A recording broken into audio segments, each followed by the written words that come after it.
तालुका माण येथील हेमंत धडांबे यांनी दहिवडी पोलीस ठाण्यात त्यांचा जॉइंडर कंपनीचा ट्रॅक्टर आणि ट्रॉली चोरी झाल्याबाबतचा गुन्हा दाखल केला होता।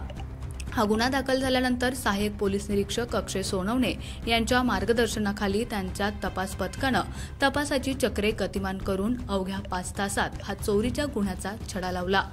याबाबत पोलिसांकडून मिळालेल्या अधिक माहितीनुसार पोलिसांच्या रेकॉर्डवरील गुन्हेगार अभिजित भरत पवार राहणार शेरेवाडी हा काही दिवसांपासून संशयितरित्या देवडी गावात फिरत असल्याची माहिती पोलिसांना मिळाली होती।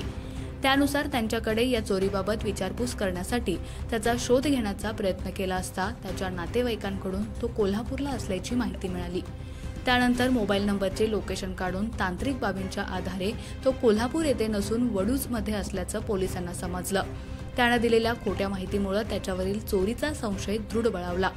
वडूज येथून दहिवडी पोलिसांनी त्यास ताब्यात घेऊन पोलिसी खाक्यात दाखवताच त्याने आपला गुन्हा कबूल केला। त्यानंतर त्याच्याकडून ट्रॅक्टर ट्रॉली असा सुमारे 12.5 लाखाचा मुद्देमाल जप्त करण्यात आला असून त्यास अटक करण्यात आल्याची माहिती दहिवडी पोलिसांकडून मिळाली। ही कामगिरी सहाय्यक पोलीस निरीक्षक अक्षय सोनवणे, सहाय्यक फौजदार प्रकाश हांगे, पोलीस हवालदार विजय खाडे, पोलीस हवालदार बापू खांडेकर, पोलीस हवालदार विठ्ठल पिरकर, पोलीस नाईक स्वप्नील महामने यांनी केली आहे।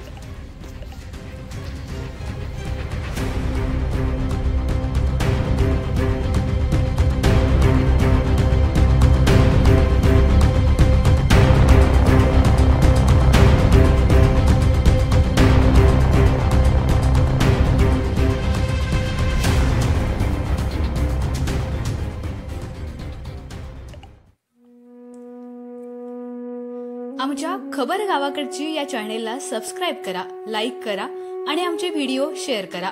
धन्यवाद।